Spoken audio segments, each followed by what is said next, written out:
Oi pessoal, tudo bem? Meu nome é Thaís Carvalho de Moura. Vou apresentar o trabalho que tem como título Estudo da estabilidade das Old Yellow Enzymes de Leishmania brasiliensis e Trypanosoma cruzi em função do pH. Esse trabalho foi desenvolvido no Laboratório de Bioquímica e Biofísica de Proteínas no Instituto de Química de São Carlos, na USP, sob orientação do professor Dr. Júlio César Borges e com orientação da doutora Silvia Helena Libardi.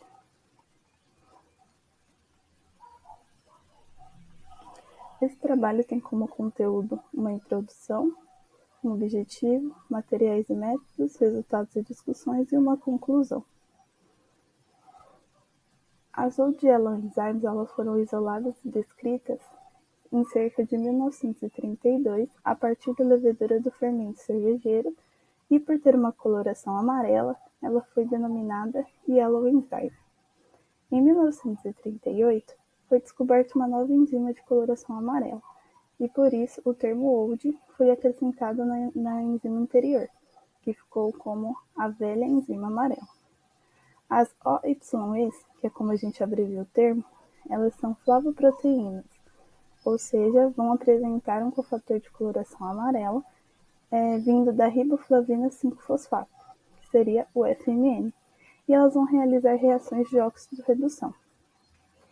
A família das Old Yellow Enzymes elas podem se apresentar na forma de monômero, dímero, tetrâmero, até octâmeros e dodecâmeros. Todos os monômeros homólogos eles vão apresentar cerca de 45 kilodaltons em um enovelamento em barril alfa-beta. As proteínas utilizadas no trabalho são a LBOYE e a TCOYE. Elas são encontradas no citoplasma dos parasitas Leishmania brasiliensis e Trypanosoma cruzi. O interessante dessas enzimas é que elas não são encontradas em humanos e, por isso, elas tornam-se um alvo para drogas que possam impedir o mecanismo de redução do FMN. Falando sobre o mecanismo, ele pode ocorrer em duas etapas. Na primeira etapa, a gente tem a redução do grupo FMN pelo NADH ou pelo NADPH. Na segunda etapa, a gente tem a reoxidação do FMN por um substrato, ou, na ausência desse substrato, a gente tem o oxigênio como o substrato utilizado. A atividade catalítica das OYEs, elas vão envolver uma transferência de prótons ao final do seu ciclo. E, por esse fato, o pH ele torna-se uma condição muito importante a ser considerada durante o estudo dessa atividade enzimática. Então, o presente trabalho ele teve como principais objetivos a produção e caracterização das proteínas TCOYE e LBOYE e o estudo estrutural dessas enzimas em solução com condições de pHs diferentes. A TC e a LB recombinantes, elas foram produzidas conforme descrito na literatura e em trabalhos anteriores do próprio grupo. O DNA codante de ambos foi clonado no vetor PET28A. E a expressão ela foi feita através das cepas de E. coli, BL21, DE3 e induzidas por IPTG, até uma DO de 0,6 a 30 graus por 4 horas. A lise celular ela foi feita através da lisozima e da sonicação. O vetor PET28A ele vai permitir a expressão do peptídeo de difusão de polihistidina, o que vai permitir que a purificação da proteína seja feita através da afinidade com níquel. Então, a gente, após a lise celular, realiza uma primeira cromatografia por afinidade de níquel. Em seguida, a gente vai eliminar a hashtag utilizando trombina overnight. E, posteriormente, vamos realizar mais uma etapa por cromatografia de afinidade por níquel, cromatografia de exclusão por tamanho, para finalizar toda essa etapa de purificação. Assim que a gente tem a enzima purificada, a gente pode começar a realizar os nossos estudos de estabilidade estrutural. A partir dessas enzimas, a gente separou em alíquotas. Então, a enzima produzida, ela é produzida num pH de 8 em tampão 3-HCl. Então, a gente retira alíquotas, guarda, e o restante a gente ajusta o pH por diálise num tampão fosfato com a concentração de 25 milimolar, numa faixa de 5,8 até 7,8, mantendo uma força iônica constante de 114 milimolar pela adição do HCl. A caracterização estrutural ela foi feita pelas técnicas SDS-PAGE, dicroísmo circular, espectroscopia de emissão de fluorescência, utilizando a sonda de fluorescência do triptofano. Ao final das purificações, foi medida a concentração das proteínas LBOYE e TCOYE através da absorvância que foi adquirida em 280 nanômetros no espectrofotômetro.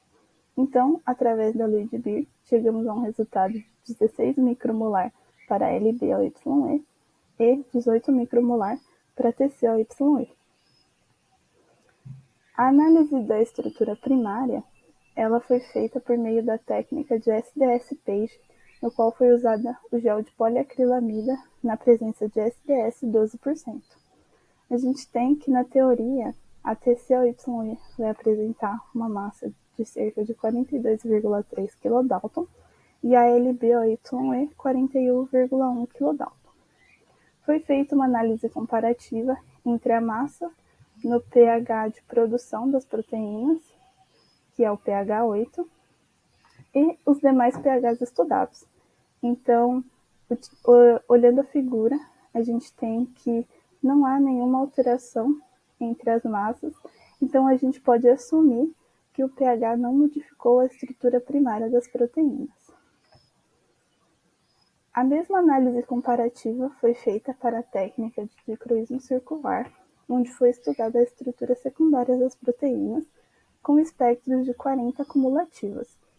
Então, a gente pôde assumir também que não há uma variação significativa entre o espectro do pH de produção e os demais pHs para ambas as enzimas. Então, a gente pode assumir aqui também que o pH ele não modificou a estrutura secundária da proteína. Para a técnica de fluorescência intrínseca do triptofano, a gente estudou a estrutura terciária local nos diferentes pHs, utilizando o comprimento de onda de excitação como 295 nanômetros e o comprimento de onda de emissão foi coletado entre 305 e 420 nanômetros.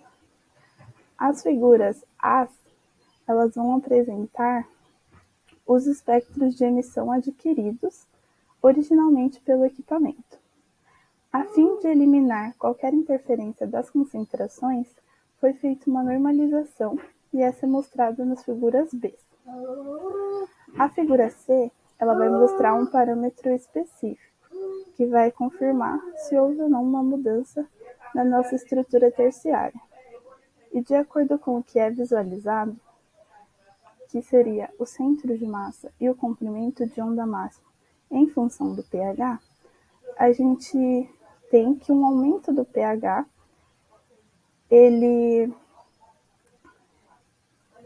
ou seja, com o aumento da basicidade, há um desvio para o vermelho. Então, há um redshift.